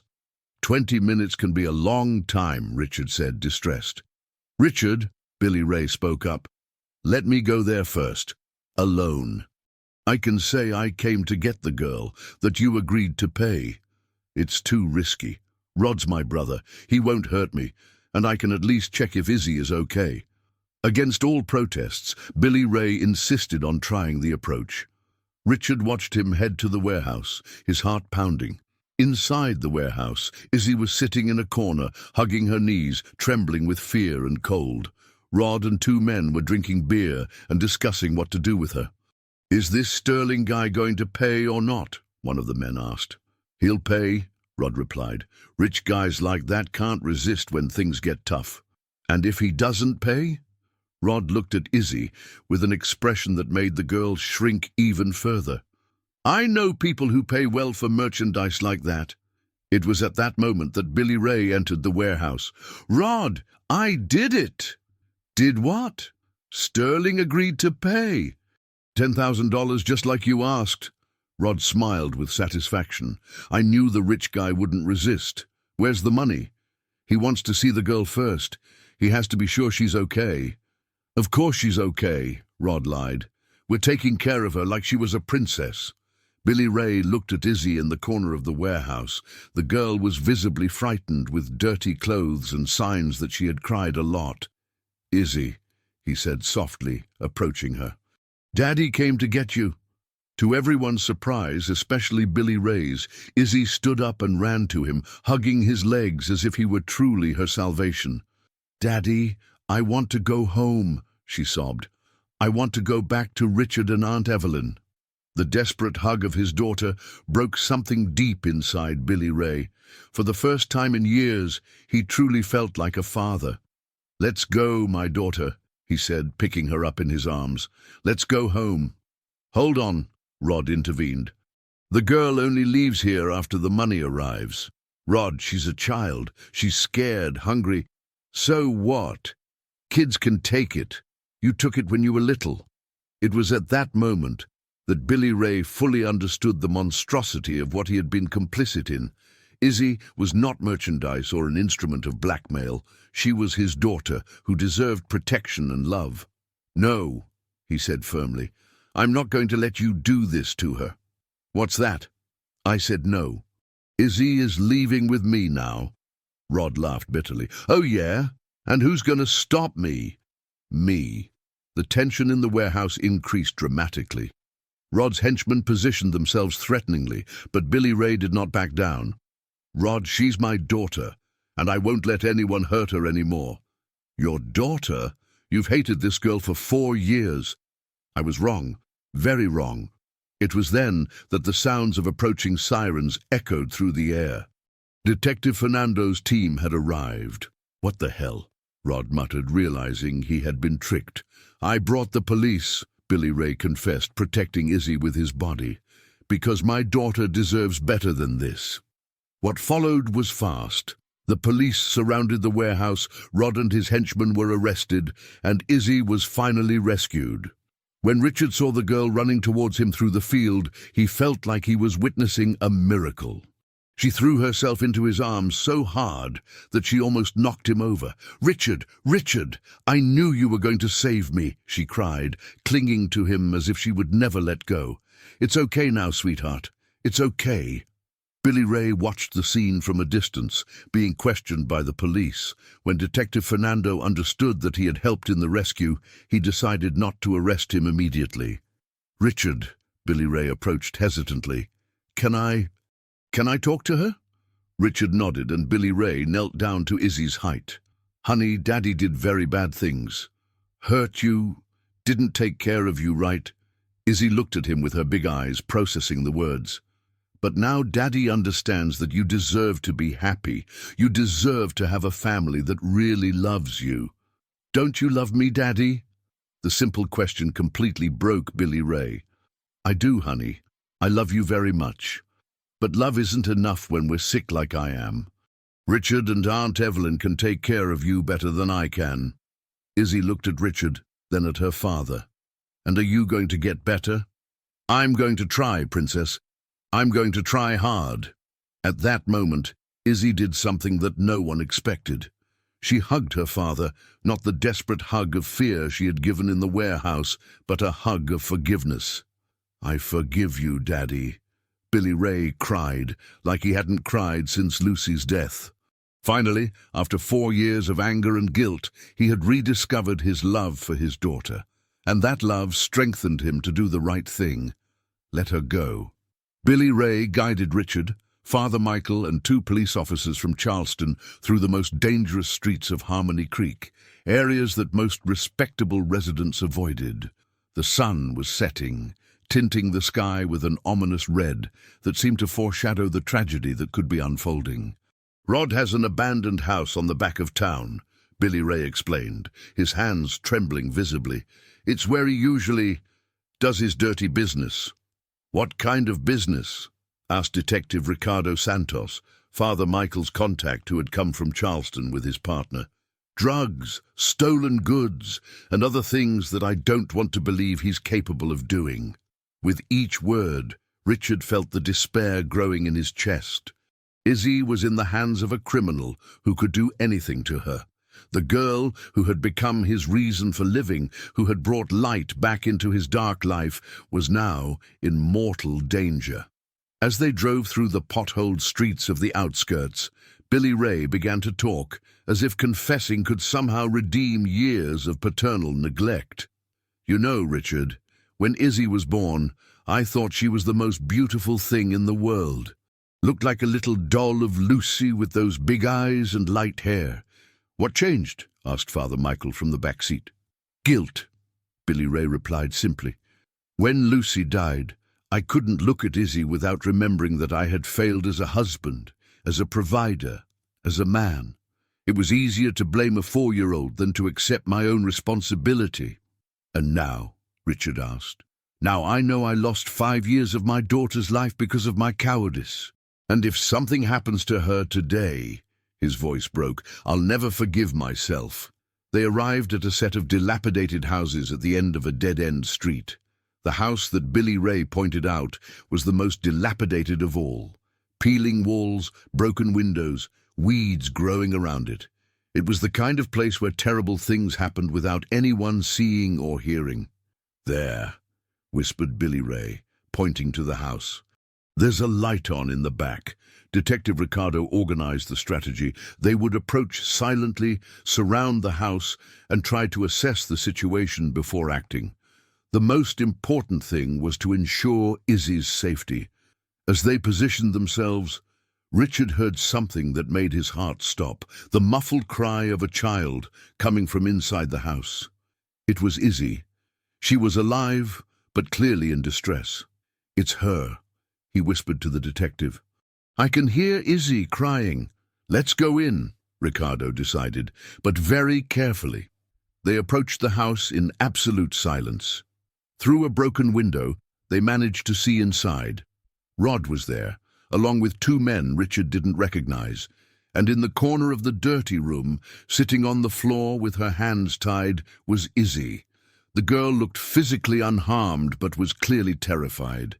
Her eyes were red from crying so much, and she flinched every time one of the men moved. "Please," they heard Izzy's small voice.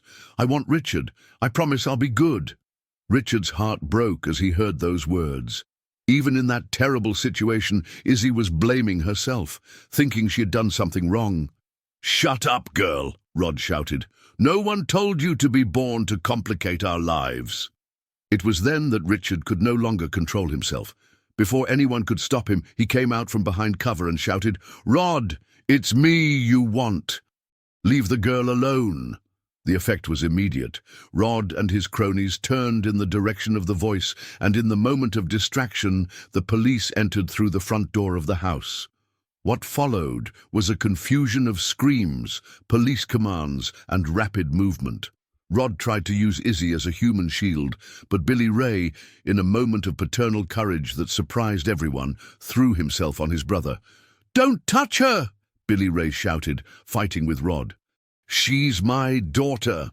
The fight between the 2 brothers was brief but intense. Rod, stronger and less affected by drugs at that moment, managed to push Billy Ray, who fell heavily to the ground. But the distraction was enough for the police to immobilize Rod and his cronies. Richard ran to Izzy, untying her hands and picking her up in his arms. The girl clung to him as if she would never let go. "Richard! Richard!" she cried against his chest. "I knew you were going to save me." "I knew it. It's okay now, my little one," he whispered, his own tears mixing with hers. "Daddy's here." The word daddy came out naturally, and both realized that was exactly it. Richard had become the father Izzy needed and deserved. Billy Ray, who had stood up with difficulty after the fight, approached slowly. Izzy looked at him with a mixture of fear and confusion. "Daddy Billy Ray?" she said hesitantly, using a term she had never used before. "Hi, honey," Billy Ray said softly, kneeling down to be at her level. "Daddy did a lot of wrong things. Daddy hurt you when he should have been protecting you." Izzy looked at him with her big, serious eyes. "You're not going to hurt me anymore?" "Never again, sweetheart.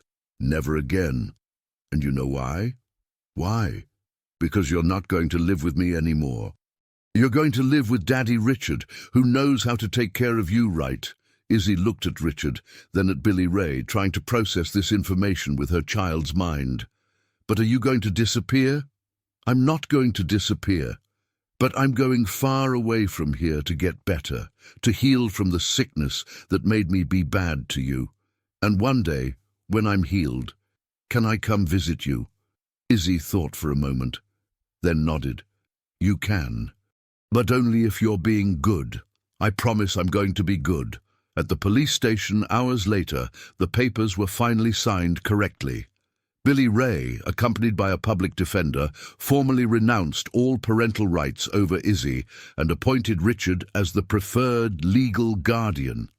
"Are you sure about this?" the detective asked. "This decision is irreversible." "I'm sure," Billy Ray replied without hesitation. "It's the first right thing I've done as a father." Dr. Thompson, who had arrived as soon as he heard about the rescue, explained the next steps. With Billy Ray's formal waiver and the evidence of mistreatment, the adoption process will be much simpler. In a few months, Izzy will officially be your daughter, Richard. While the adults dealt with bureaucracy, Izzy slept in Richard's arms, physically and emotionally exhausted by the traumatic experience. But even sleeping, she clung to his shirt, as if afraid that everything was just a dream. "You know what impresses me the most?" commented Father Michael, observing the scene. "After everything this child has been through, she's still able to love, to trust, to forgive." "She's special," Richard agreed. "Martha always said that children are stronger than we imagine." "Speaking of Martha," Dr. Thompson said, "I have a surprise for you." He took a folder out of his briefcase. "I managed to recover some of the stolen documents. A cleaning employee found this folder thrown in a trash can near my office. It was the original folder with Martha's notes about Izzy's family. But there was something else. A sealed letter addressed to Richard, dated a few days before Martha's death. I had never seen this letter before," said Dr. Thompson. "It was taped to the bottom of the folder." With trembling hands, Richard opened the envelope.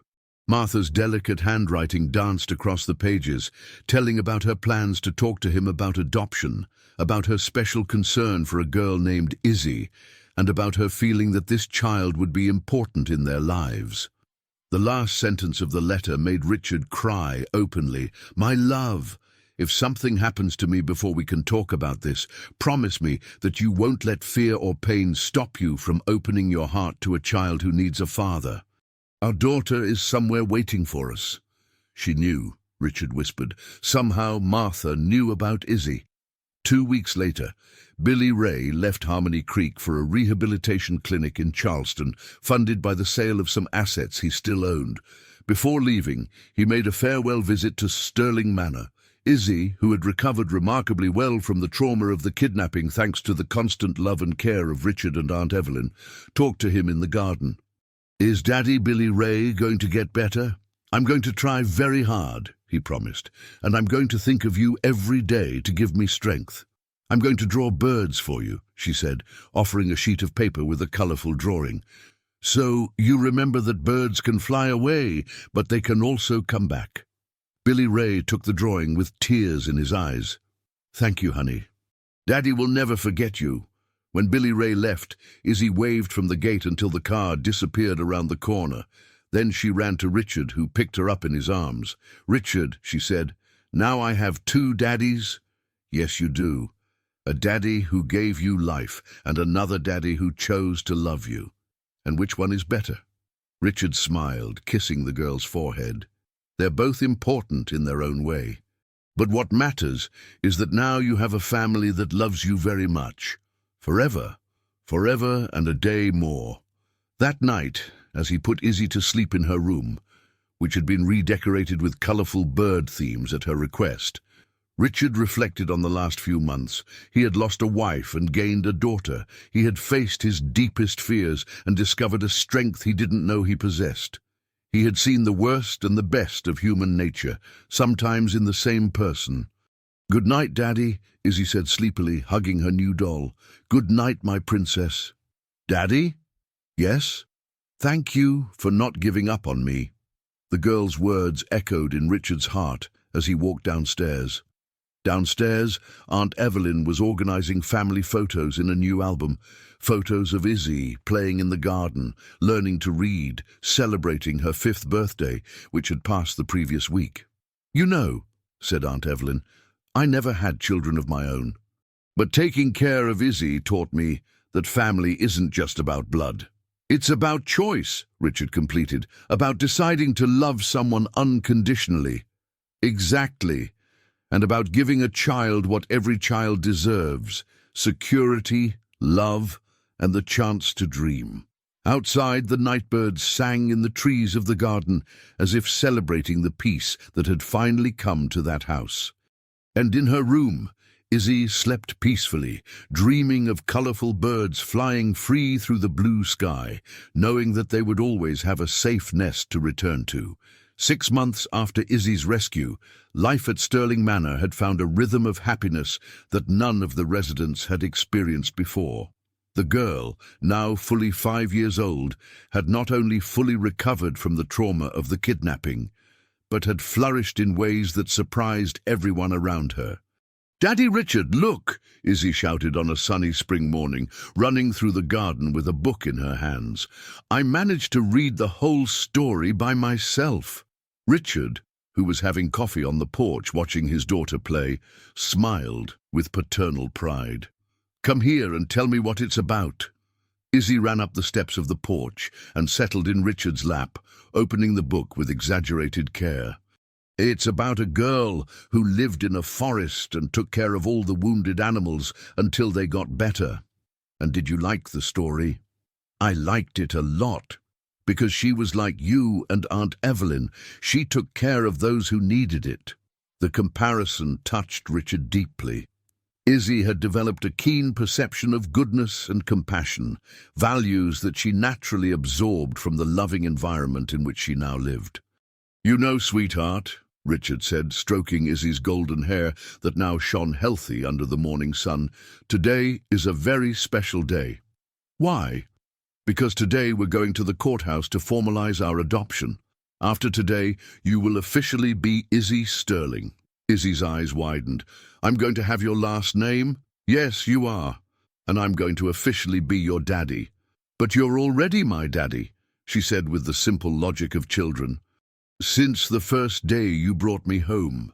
"That's true, but now it will be written on paper too." That afternoon, the family went to the courthouse for the final adoption hearing.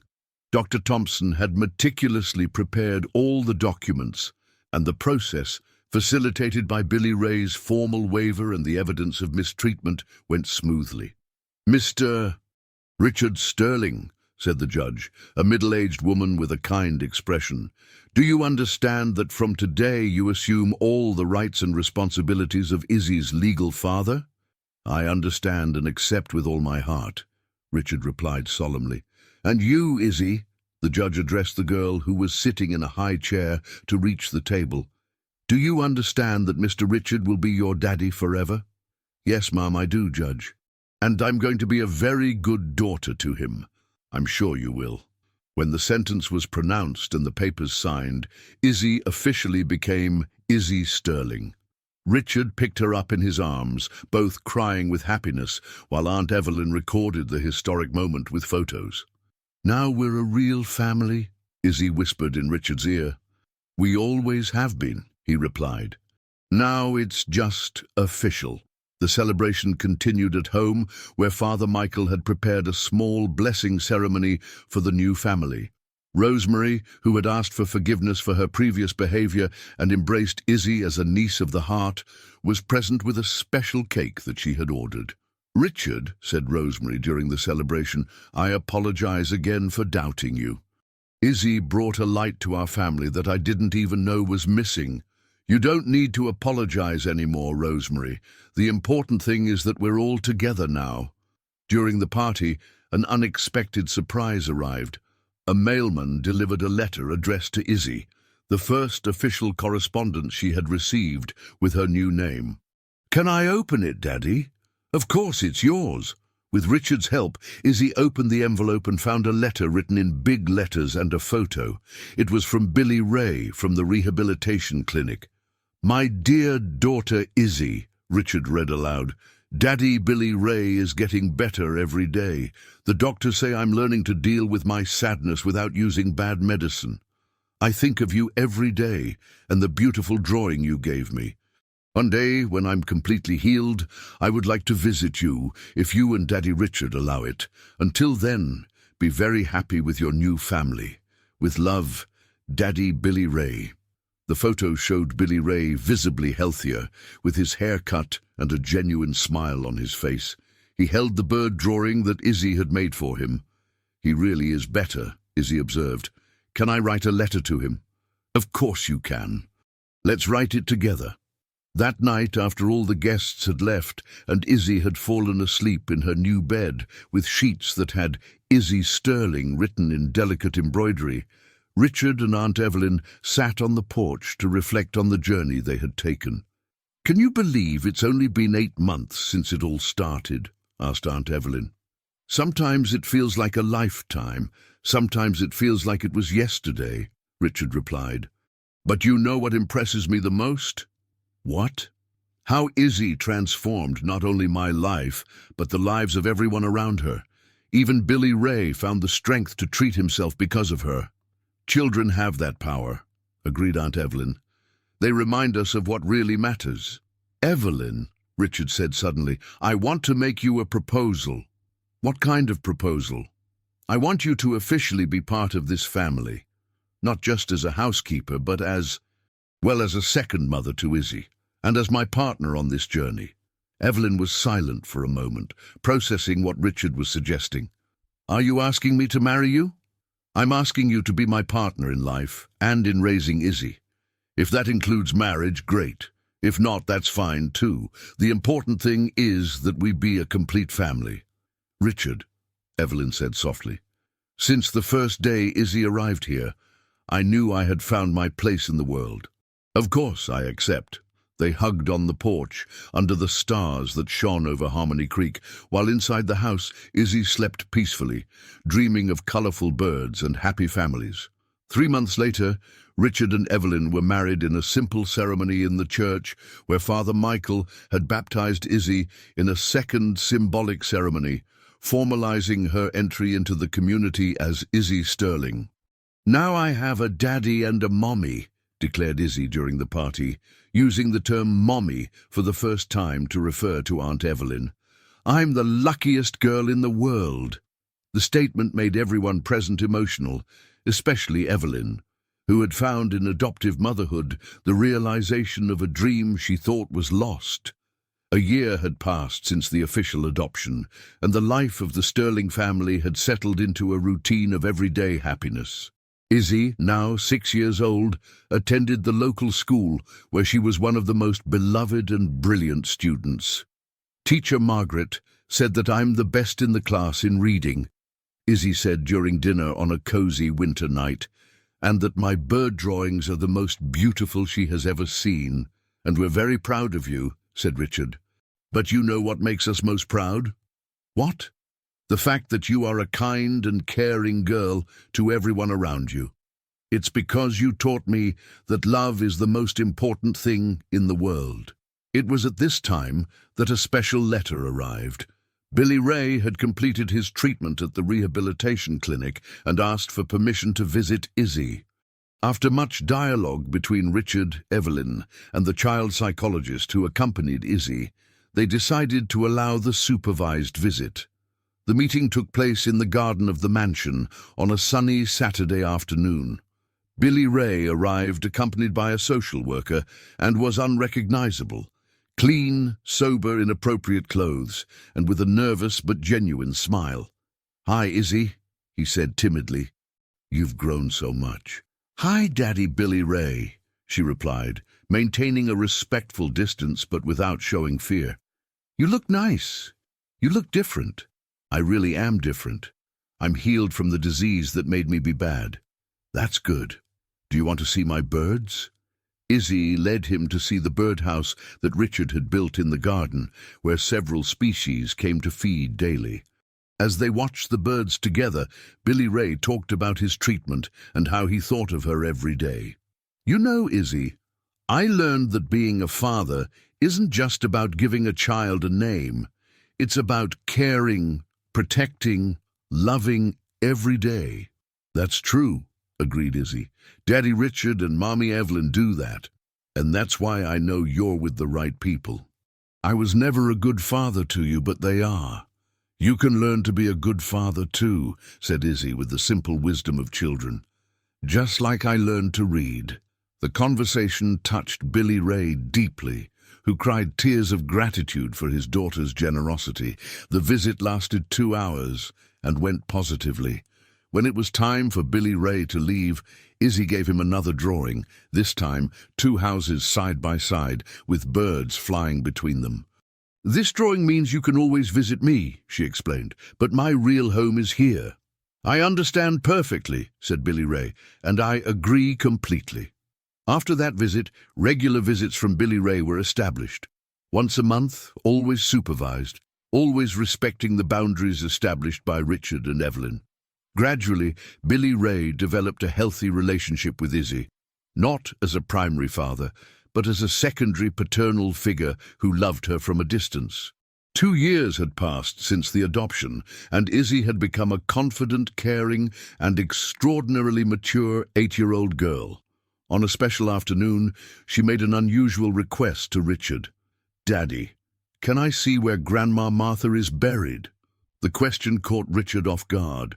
Izzy knew about Martha through the stories he told, but had never shown interest in visiting the grave. "Why do you want to see it?" "Because I want to thank her." "Thank her for what?" "For asking you to take care of me.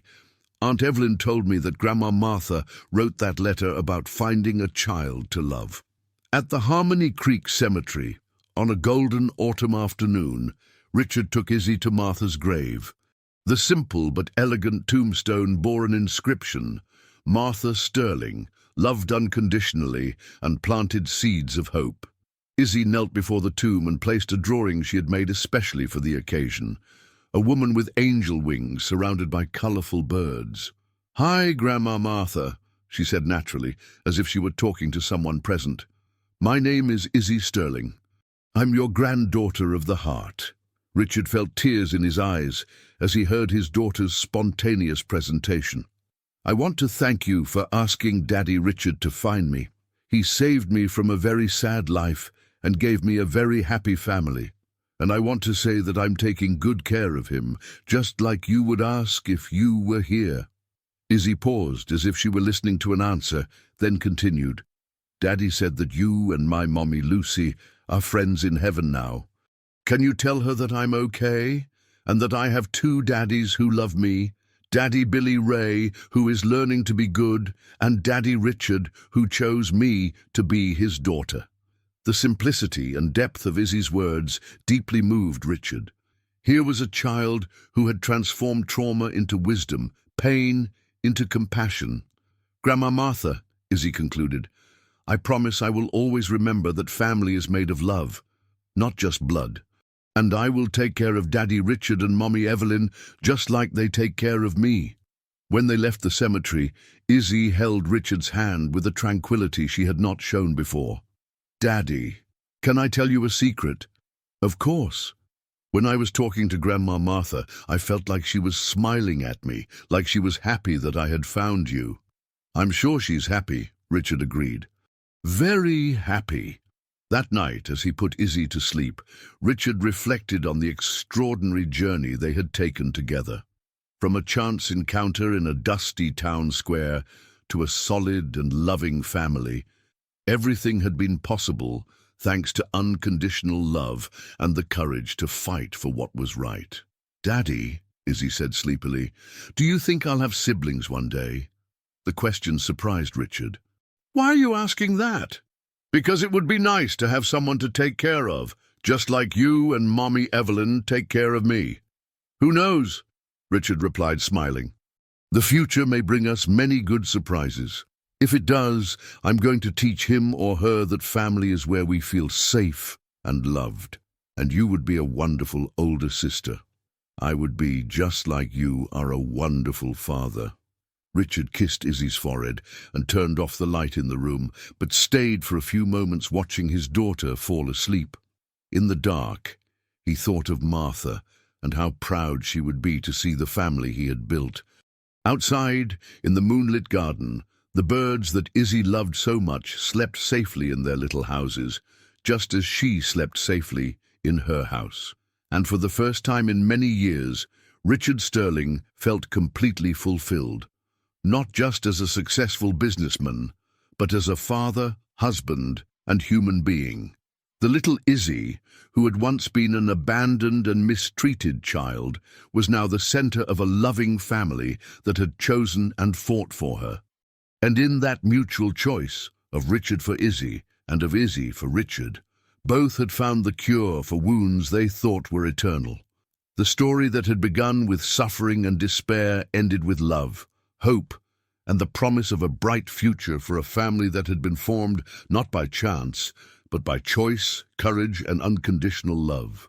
In the silence of the night, with Izzy sleeping peacefully and Evelyn by his side, Richard whispered a prayer of gratitude to Martha, to the destiny that had united them, and to the brave little girl who had transformed his house into a home and his existence into a truly full life.